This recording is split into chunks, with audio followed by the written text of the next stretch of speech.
Ang mabuting balita ng Panginoon ayon sa aklat ni Isaias.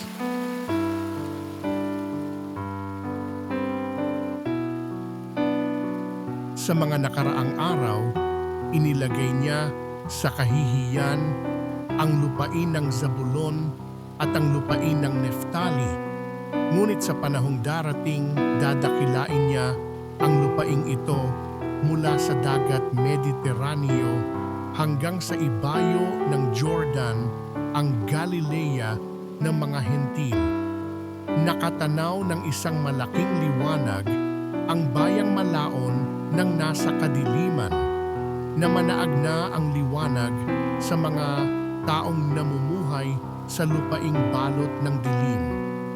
Iyong pinasigla ang kanilang pagdiriwang, dinagdagan mo ang kanilang tuwa, tulad ng mga tao sa panahon ng anihan, tulad ng mga taong naghahati ng nasamsam na kayamanan. Nilupig mo ang bansang umalipin sa iyong bayan tulad ng pagkalupig sa hukbo ng Madian. Binali mo ang panghambalos ng mga tagapagpahirap sa kanila. Ang mabuti